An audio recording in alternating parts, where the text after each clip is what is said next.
So guys, ang video na to ay nung Sabado pa. Nung dinalhan namin si Daddy ng pagkain. Kasi na-late na siyang gumising. Kaya ihahatid na lang namin. Ang ulam pala niya ay tinolang manok. Hindi po yan ice cream. Yung hawak ko po. Lagayan lang po yun. Doon sa kulay white naman po, yun po ay sausawan. Patis, kalamansi, at sili. Yan, ready na po.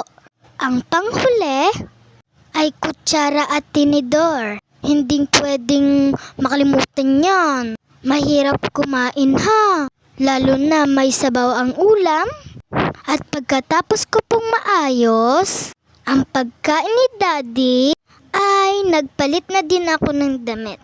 Natatawa pa nga ako dyan kasi akala ko ay picture. Yun naman pala ay video. Aba naman, maghahatid lang, may pagayan pa. Pak, mapulada lips. Nahatid na pala namin dyan ang pagkain ni Daddy.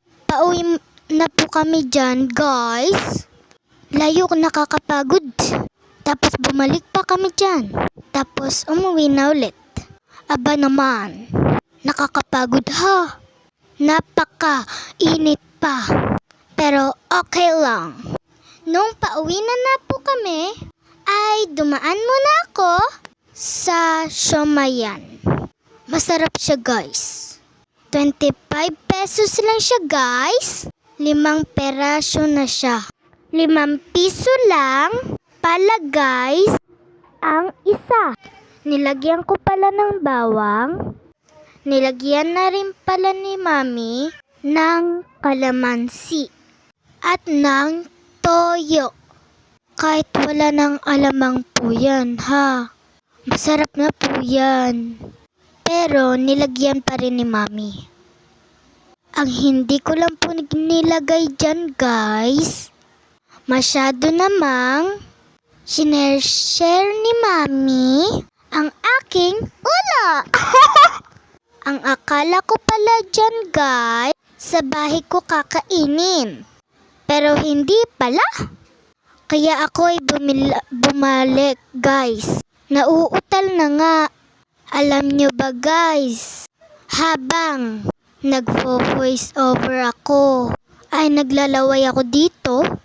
Ang sarap niya kasi. Tingnan nyo naman, parang ayaw ko mamigay. Ayan, guys, pauwi na kami. Ay busog na ako. Happy tummy na naman. Ako, ha ha ha. Ayan, guys, biglang sumakit ang aking tiyan. Ay katakawan ko yan. Ganto ang masakit ng tiyan pag maganda. Ganyan lang. Pero pag pangit, ganto. Ganto oh. Hanggang dito na lang muna, guys. Bye-bye. I love you.